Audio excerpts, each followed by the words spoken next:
All right, today we're going to get behind the wheel and really unpack America's deep, complex, and let's be honest, rapidly changing relationship with the automobile. Let's jump right in. Okay, so to really figure out where American car culture is headed, you've got to look back at where it all started. Because for America, the car, it's just not a machine, right? It's this powerful idea, something that's baked right into the national psyche. So, in this first part, we're going to dig into how a simple piece of machinery became this core part of the American dream itself. The 1950s, that was really the car's golden age. After the war, people had more money to spend, and suddenly, boom, cars were everywhere. And they weren't just any cars. We're talking about the Chevy Bel Air, the Ford Thunderbird. These things were basically rolling sculptures of chrome and pure optimism. They even had these dramatic tail fins reaching for the sky, totally inspired by the space race.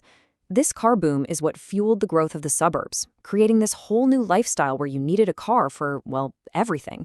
And of course, it became the star of movies and music, cementing its place as an icon of American culture. And that's the crucial point, right? The car became this symbol for all those big American ideals. It was freedom, the power to just get up and go anywhere. It stood for progress, for making it on your own. It was never just about getting from A to B. It was about who you were and this incredible sense of possibility on the open road. But that dream, fast forward a few decades, and it's driven us straight into a national gridlock, a modern-day dilemma with some pretty serious consequences. So that really begs the question, what's the hidden cost here? I mean, for all the freedom the cars seem to promise, building our entire world around it has created a whole new set of problems. Problems we're now being forced to deal with. And this right here, this chart illustrates the scale of the problem perfectly. Get this. Since 2017, transportation has been the single biggest source of greenhouse gas emissions in the US. That's more than electricity, more than all of our industry. And yep, the vast majority of that is coming from our cars. And this is why it's so hard to change. We are quite literally locked in. The decisions that were made way back in the 50s to build these sprawling suburbs and massive highway systems created a physical reality that's tough to escape. For millions of Americans living without a car, it's just not a choice. It's a practical impossibility. Now, this slide is really interesting because it puts your personal impact on a global scale. Just think about that for a second. The average American car pumps out 4.6 tons of CO2 every single year. That's the same as the total annual emissions of an entire person living in France. It really shows you just how carbon-heavy our daily commute has become. And that lock-in we talked about, it isn't just about roads. It's about all the space we dedicate to just storing cars. This number is just staggering. For every single car in the United States, there are an estimated 8 parking spots. 8. All this extra parking creates what experts call a feedback loop. When parking is easy and free, you're more likely to drive, which encourages developers to build more car-dependent places. It's a cycle that is incredibly hard to break. Okay, so we're facing some massive challenges. How is America trying to innovate its way out of this gridlock and steer toward a more sustainable future? And that really brings us to two competing ideas for what happens next. You can think of it as evolution versus revolution. On one side, evolution is all about building a better car. Think cleaner, safer tech like EVs and self-driving vehicles.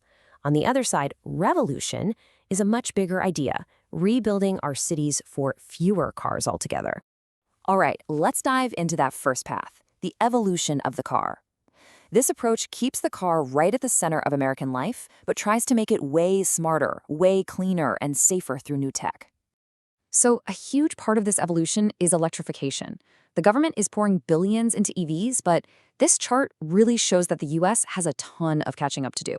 Back in 2020, just 2% of new cars sold here were electric. Compare that to Norway, where it was a whopping 75%. A huge difference. And at the exact same time, you've got companies like Waymo pushing the limits of autonomous driving. I mean, they're already running paid, completely driverless taxi services. Now they're testing on highways, which is apparently the #1 thing riders are asking for to cut down travel time. Their whole goal is to be safer than a human driver, and the data so far is pretty compelling. They're seeing way fewer injury-causing accidents. Okay, let's shift gears now and look at the more radical path, the revolution of the city. This one asks a fundamentally different question. What if the answer isn't a better car, but a world where you just don't need one as often? And listen, this isn't just some fantasy. It's actually happening right now in the Arizona desert. There's a new neighborhood called Cul-de-sac being built from the ground up, and it's based on this one wild idea. Residents can't have private cars. Just imagine that, a life where your front door opens onto a walkable path, not a driveway, where the main entrance to your neighborhood is a light rail station that connects you to the whole city. It's a total, complete rethinking of what a neighborhood can be.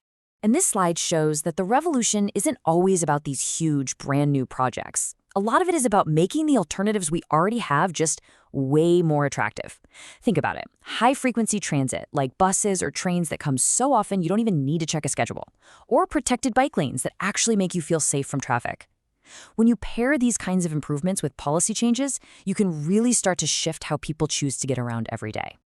So there you have it. We've got the nostalgic dream, the locked-in problem, and these two very, very different paths forward. What does it all mean for the road ahead?